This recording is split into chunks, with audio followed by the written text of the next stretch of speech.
Hello, Kozhikode എയർപോർട്ടിലാണുള്ളത്. ഇവിടുന്ന് സലാം എയറിലാണ് പോകുന്നത്. ആദ്യം മസ്കറ്റ് പോകും. മസ്കറ്റിൽ 2 മണിക്കൂർ വെയിറ്റിങ്. അത് കഴിഞ്ഞാൽ ജിദ്ദ.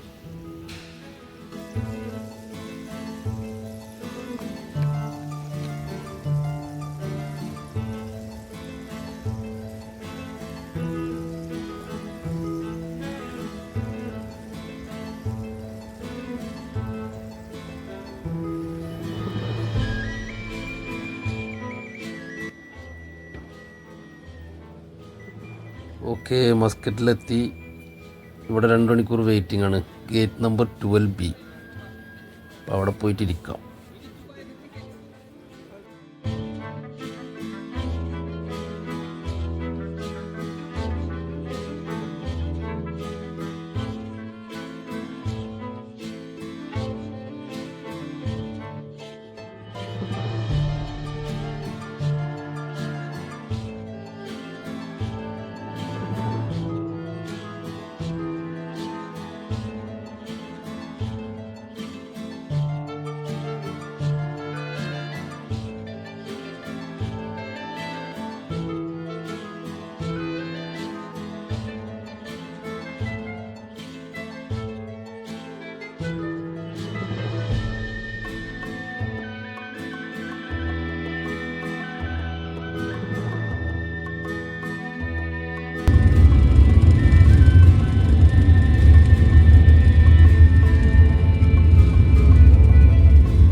അങ്ങനെ ജിദ്ദയിലെത്തി.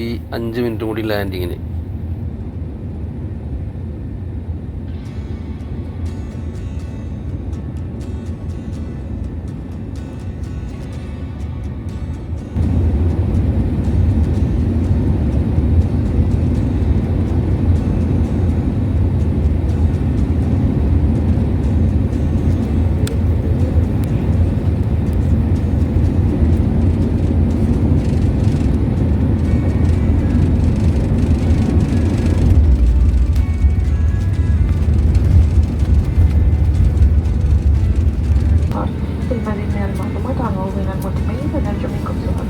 موقعنا الإلكتروني سمعتكم.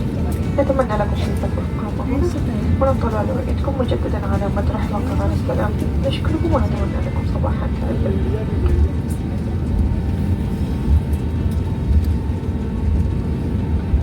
Ladies and gentlemen, we have landed in Jeddah. The local time is 20 minutes past 10 in the morning. Please remain seated with your seatbelts fastened until the aircraft has come to complete.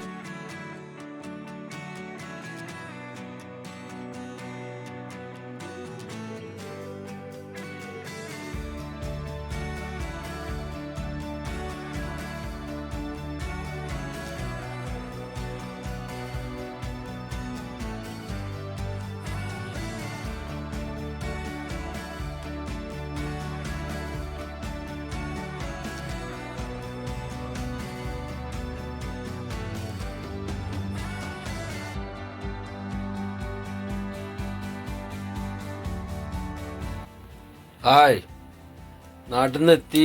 സുഖകരമായി എത്തി.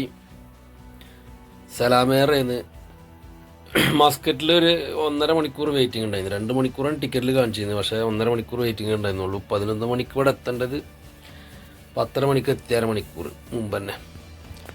സാധനങ്ങളൊന്നും കൊടുത്തിട്ടില്ല. കുറച്ച് 20 കിലോന് luggage ഉണ്ടായിരുന്നുള്ളൂ. അപ്പോൾ അതിൽ വിചാരിച്ച മാതിരി ഒന്നും കൊണ്ടുവരാൻ കഴിഞ്ഞിട്ടില്ല. പിന്നെ നമ്മളെ ചെക്കന്മാർക്ക് കുറച്ച് ഇറച്ചി പോലെ പൈസ അയച്ചു തന്നിരുന്നു. ബീഫ് അവിടുന്ന് റെഡിയാക്കി കൊടുന്ന്. വേറൊന്നും കൊടുത്തിട്ടില്ല. കെഫീലിന് ഒരു തേനും ആണെന്ന് പറഞ്ഞു. തേനും ചിപ്സും. അങ്ങനെ ഒരു തേനും ഒരു കിലോ ചിപ്സും വാങ്ങി, അതിനുള്ളൂ, വേറെ പ്രത്യേകിച്ചൊന്നുമില്ല. 20 കിലോന് കൊള്ളാൻ വെട്ടുന്നുണ്ടേ, വേറെ ഒന്നും കൊടുത്തിട്ടില്ല തന്നെ. അപ്പം അങ്ങനെ നാളെ മുതൽ ഡ്യൂട്ടിക്ക് ഇറങ്ങണം. സ്കൂളുണ്ട് നാളെ. പിന്നെ ഇപ്പോൾ 4 ദിവസം പൂട്ടുണ്ട് തോന്നുന്നു ഇവിടെ നാഷണൽ ഡേക്ക്. ഏതായാലും നാളെ മുതൽ ഡ്യൂട്ടിയിൽ പ്രവേശിക്കണം. ഇതുവരെ നമ്മളെ വണ്ടി ഒക്കെ കഴിയുന്നതൊക്കെ നമ്മളെ നേരെ മുമ്പിലുണ്ടായിരുന്ന ഡ്രൈവറാണ്. അപ്പോൾ ഇന്ന് ചാവി നമുക്ക് കൈമാറി. അപ്പോൾ ഓക്കെ.